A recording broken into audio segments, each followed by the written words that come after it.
मैं हूं ऋषांग और स्वागत है आप सभी का आर्क ज्ञान की प्रश्नोत्तरी में। आज हम आपके लिए 8वें पाठ के प्रश्नोत्तर लेके आए हैं। ये ऐसे प्रश्नोत्तर हैं जिनकी परीक्षा में आने की संभावना बहुत ज़्यादा होती है। अगर आप ये प्रश्न तैयार करेंगे तो आपको बहुत फ़ायदा होगा। साथ ही साथ मैं आपको बता दूं, हमने 21 के 21 पाठ जो हमारी बोर्ड परीक्षा संस्कृत में हैं, हमने वो सब कंप्लीट कर लिए हैं और उनके प्रश्नोत्तर भी जल्दी से पूरे होने वाले हैं। अब बारी है लाइव क्विज़ की और महत्वपूर्ण प्रश्नों की, जिसमें निबंध, पत्र लेखन इत्यादि आपको सामग्री मिलेगी। तो अगर आप हमसे जुड़े रहना चाहते हैं तो जो नीचे लाल रंग का सब्सक्राइब बटन होगा उसे दबाइए। कोई पैसा नहीं लगेगा उसमें आपका, सिर्फ आपको उस पर एक बार उंगली रखना है और जो घंटी बन के आएगी उस घंटी को एक बार टच कर दीजिए। इससे आपको हमारे वीडियो के नोटिफिकेशन मिलते रहेंगे। वीडियो पसंद आए तो लाइक कर दीजिएगा और सबसे महत्वपूर्ण बात, इसको शेयर ज़रूर करें, क्योंकि जितना आप शेयर करेंगे उतना हम जल्दी जल्दी आपके लिए और वीडियोस बनाएंगे। तो चलिए शुरू करते हैं हम आज की प्रश्नोत्तरी। नमो नमः बच्चों, आज हम कक्षा 10वीं का जो पाठ है अस्मः पाठः सद्वृत्तम। तो सबसे पहले हम देखते हैं पहला प्रश्न जो है आत्महिताय किम अनुष्ठेयम। आत्महिताय माने होता है अपने, आत्म माने अपने और हिताय माने होता है हित के लिए। अपने हित के लिए किम अनुष्ठेयम,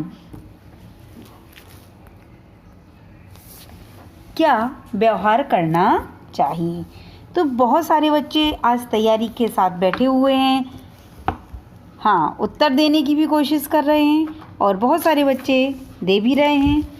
चलिए मैं यहाँ पे थोड़ी देर के लिए आपको उत्तर दिखाने के लिए रुकती हूँ और आप फटाफट से अपने सारे सही उत्तर को चैट बॉक्स में लिखिए और सेंड कीजिए फटाक से।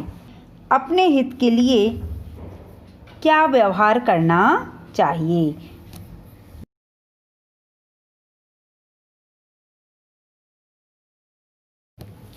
ये जो पुस्तक में लिखा हुआ है उत्तर वो है सद्वृत्तम, जिसको हम इस तरह से लिखते हैं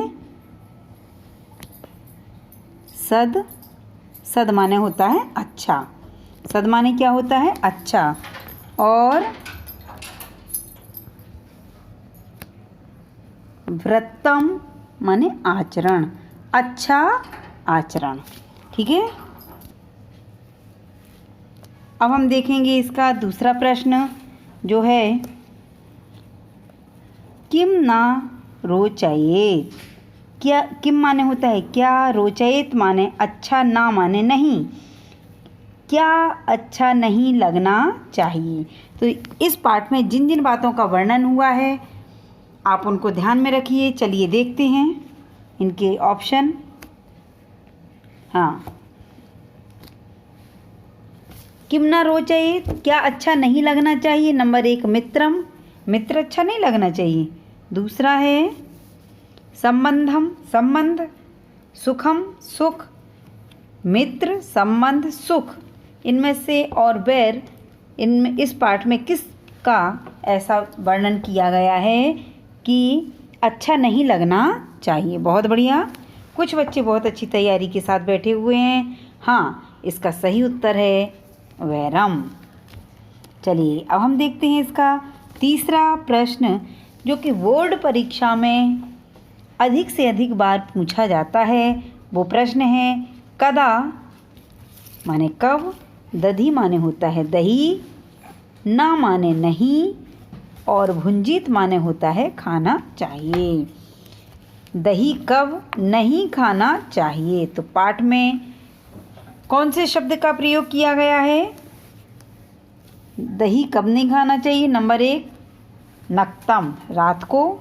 दिनम, दिन में। दिवसम और दिवाकरम, इनमें से किस शब्द की चर्चा या,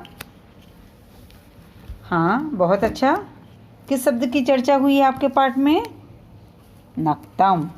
इस प्रश्न का सही उत्तर है नक्तम, कि रात के समय हमको दही नहीं खाना चाहिए। चलिए देखते हैं हम इस पाठ का चौथा प्रश्न। यहाँ पे क्या है आपको मैं बता दूं। कम, कम न अति पातयेत, किसको व्यर्थ ना बिताएं। कम माने किसको, ना माने नहीं, अति पातयेत माने बिताएं, किसको व्यर्थ ना बिताएं। तो इसका सही उत्तर आपने अपनी पुस्तक में पढ़ा है।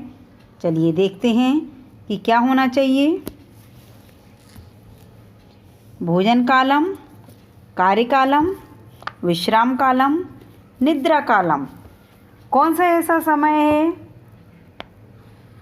जिसको हमको नहीं बिताना चाहिए? बहुत बढ़िया, बहुत अच्छे बच्चे तैयारी के साथ बैठे हुए हैं। जिसका सही उत्तर है कम न अति पातयेत। बहुत बढ़िया, इसका सही उत्तर है कार्य कालम न अति पातयेत। ये आपके एक पद के उत्तर में इस प्रकार से एक पद वाला उत्तर है जिसको हमने यहाँ पे ओटी के रूप में दिया हुआ है। इसके पहले भी जो हमने प्रश्न पूछे वो प्रश्न भी कैसे हैं, एक पद के उत्तर वाले। चलिए अब हम देखते हैं अगला प्रश्न। एकः शून्यग्रहम् अनुप्रविशेत्। बहुत बढ़िया, ये आपका प्रश्न आम और ना के में से लिया गया है। हाँ, चलिए देखेंगे।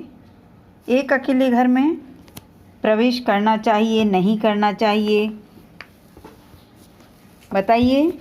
यदि सही है तो आएगा, यदि सही है तो आएगा आम, और यदि ये वाला जो वाक्य है गलत है तो आएगा ना। बहुत बढ़िया। एकः शून्यग्रहम् अनुप्रविशेत्।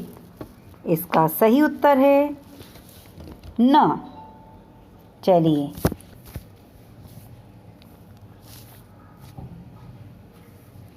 सर्वकाल विचारी न भवेत्। एक बच्चे ने कमेंट बॉक्स में लिख कर के भी पूछा था हमसे इसके बारे में। ये बहुत ही महत्वपूर्ण प्रश्न है, इसको आप ध्यान से देखिए। सर्व माने सदैव,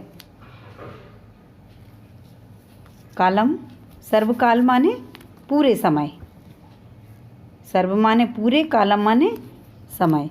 पूरे समय विचारी न भवेत्, अर्थात सर्वदा सोच विचार में ना रहें।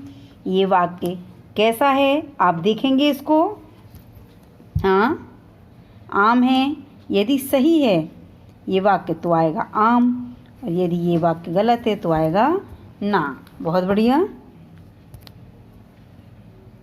सर्वकाल विचारी न भवेत्, सर्वदा सोच विचार में ना रहें। बिल्कुल सही, ये वाक्य सही है, इसलिए आएगा यहाँ पे आम। चलिए अगला प्रश्न है आम और ना से संबंधित, ये भी है। चंचलम मनः न अनुभ्रामयेत्।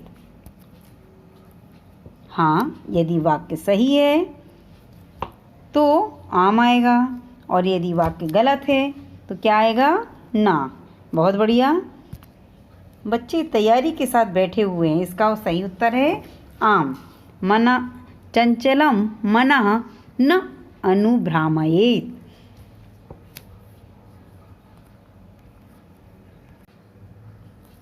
हाँ, आज की तैयारी को देख के ऐसे लग रहा है कि आप लोग बोर्ड परीक्षा के लिए पूरे तरीके से तैयार हैं। चंचलम मनः न अनुभ्रामयेत्। अनुभ्रामयेत् का जो अर्थ होता है वो है स्वच्छंदतापूर्वक विषयों में ना लगाएं। और इस पूरे किसका वाक्य का क्या अर्थ है मैं आपको बता दूं। चंचलम मनः, चंचल मन को, अनुभ्रामयेत् न, यानी स्वच्छंदतापूर्वक विषयों में नहीं लगाएं। ठीक है, आगे समझ में। अब हम अगला प्रश्न देखेंगे। न नक्तम खाली स्थान चरेत। न नक्तम, जल्दी से फटाफट से भरिए क्योंकि इसका हमने कोई उत्तर नहीं दिया है।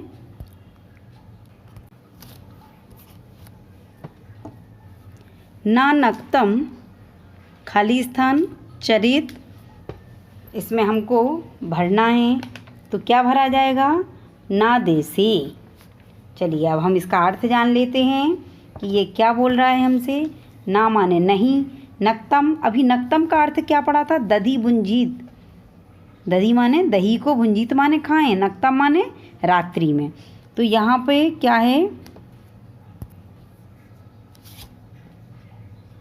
नक्तम माने रात्रि में और ना माने नहीं।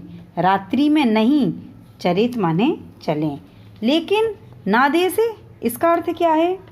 नादे से का अर्थ होता है अपरिचित या अनुचित स्थान, जो स्थान आप जानते नहीं हैं, या फिर ऐसा स्थान जो अनुचित है, अच्छा नहीं है, अथवा जाने योग्य नहीं है।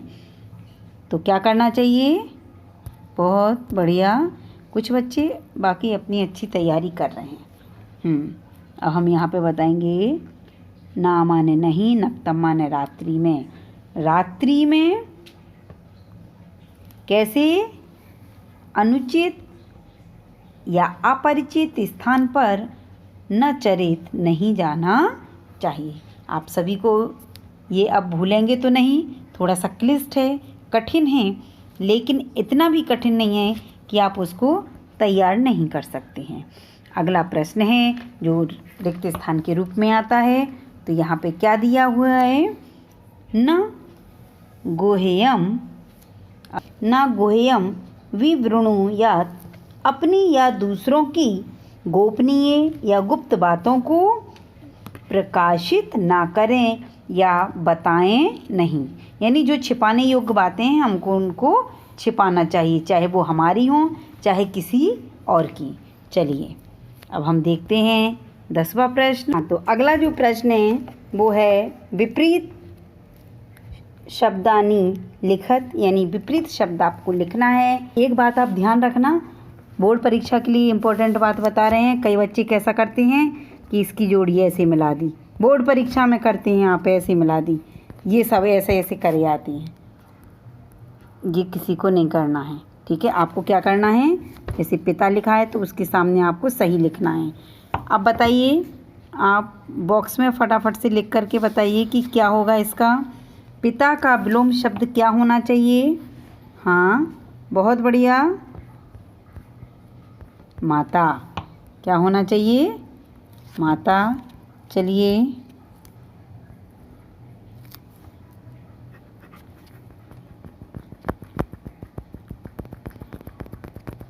दिखा आपको।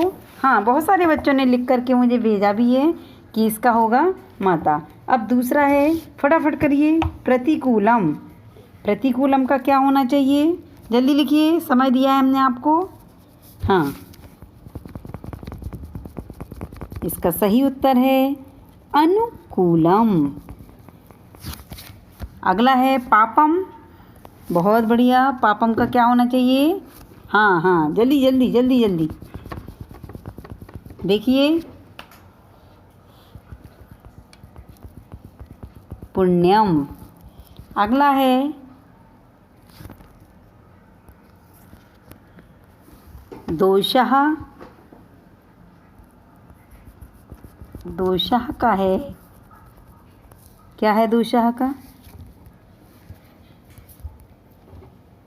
गुणः। आखिरी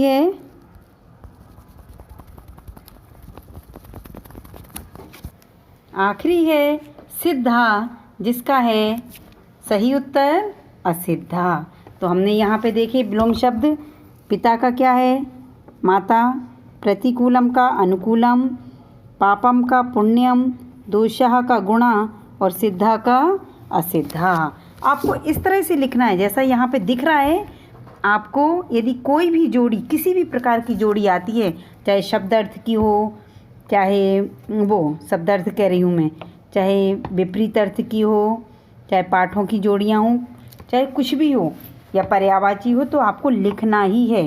किसी भी बच्चे को क्या करना है, जोड़ी को इस तरह से नहीं मिलाना है। पेपरों में हम इस तरह से मिलाते हैं तो हमारे फिर नंबर कटने की संभावना रहती है, ठीक है। यहाँ पे आज हमने 10 प्रश्नों का क्या किया हुआ है, आज हल किया। और यदि फिर भी हमारी कहीं भी तैयारी में कमी रहती है तो इस पाठ का आप वीडियो देखिए, पाठ को अच्छे से समझिए, और फिर भी अगर आपको समझ नहीं आ रहा है तो प्रश्नोत्तर तैयार करने के लिए प्रश्नोत्तर की भी लिंक दी हुई है, और पाठ समझने के लिए पाठ की भी लिंक यहाँ पे दी हुई है। तो आप उसको क्लिक करके देखिए, समझिए, और फिर मुझे बताइए कि अब आपको ऐसा कौन सा टॉपिक है जो आप समझना चाहती हैं। प्रश्नोत्तरी, व्याकरण, गद्य, पद्य या अन्य जो भी आपका मन में विचार है वो आप हमको बताएंगे। चलिए, तो आज का क्विज़ यहीं पे समाप्त होता है। धन्यवाद।